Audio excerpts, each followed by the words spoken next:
People are very sensitive when it comes to their superficial attributes, and this is very superficial, and an area where it would be beneficial to become desensitized.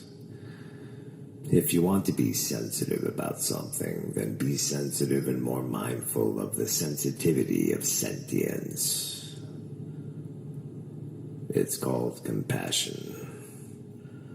Something that most of the online participants of dialogue and discourse know very little about. And if they do know about it, they certainly don't practice it. One thing the online dialogue would greatly benefit from is the discontinuation of ponage and lulls, both of which have the same trollish MO. Getting cheap thrills and kicks at someone else's expense. These activities have no place in philosophy, intelligent dialogue, or civilized discourse. It's completely immature, sophomoric, and to be quite honest, moronic. Naturally, these activities have their place among prepubescents, adolescents, and teenagers. But if you are above the age of 18 and claim to want to be a part of any meaningful discussion, then you need to grow up and check your kiddie hijinks at the door. And while true that we shouldn't take it to the other extreme and take ourselves too seriously, we still need to maintain some standards in philosophy of compassion and decency. So if you want to make fun of someone, make fun of yourself. You will garner far more respect in this manner than you will making fun of someone else. If affability is a foreign concept, then get a clue. Unless you are content to be dismissed as a sideshow clown and then ostracized. Philosophers want to talk philosophy, not run amok in a three-ring circus. We want to exchange ideas, offer possibilities, and explore the unknown. Not throw tomatoes, sling mud, or engage in vandalization. Now, this is where people will start saying, address my philosophy, not my personality or psychology. Well, I hate to break it to you, but there is no such thing as separation of philosophy and psychology. Your philosophy is a direct result of your psychology. And if you think otherwise, you are completely deluded. The majority of you have not ever had any access to detachment from your psychology, and therefore anything you think, believe, or speak is stemming from your subjective psychology, and doesn't even resemble anything remotely associated with objectivity. You are a relative subjective creature with relative subjective thoughts and beliefs, based on a relative subjective contextualization. Get over it.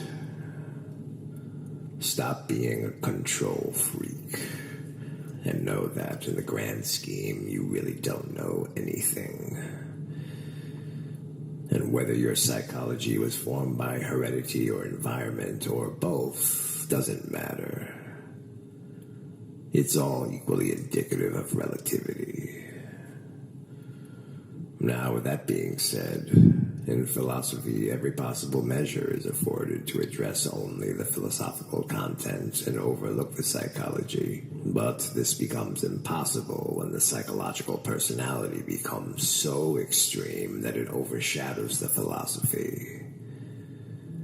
This is when it becomes clear that the extreme psychology is using philosophy as a platform for some other purpose or motivation that has got nothing to do with philosophy. So this is why there are standards of practice in philosophy, just as there is in all civilized fields of interest. And these standards of practice need to be upheld, lest philosophy will become smudged, cheapened, and degraded. This is why, if there was ever some great gathering of all the distinguished philosophers of the ages, all seated around a table, you would not find Charles Manson at the table. You would not find Ted Kaczynski at the table. Sorry, Adolf Hitler will not be granted a seat at the table of philosophy. Philosophy is pretty flexible, but what philosophy doesn't need and should never tolerate is dictators, sociopaths, and hate-mongers. Sorry, but your behaviors and actions do have an impact, and you will be held accountable for them.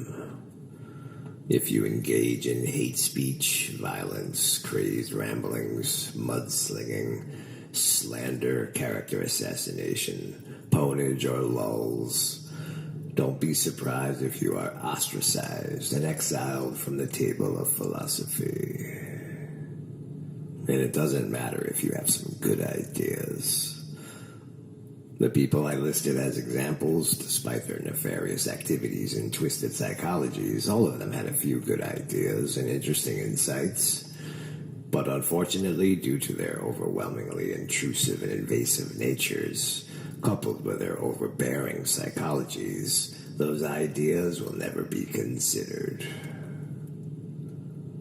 Keep that in mind the next time you go to take a seat at the table of philosophy.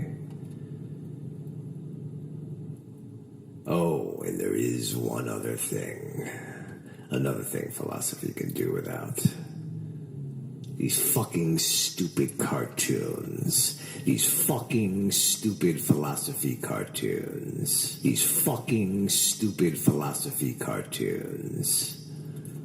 Immanuel Kant in under 3 minutes, delivered with clever cartoons in a posh English accent. Puke. Puke! Are you really that fucking stupid? Are you really that fucking stupid? Are you really that fucking stupid?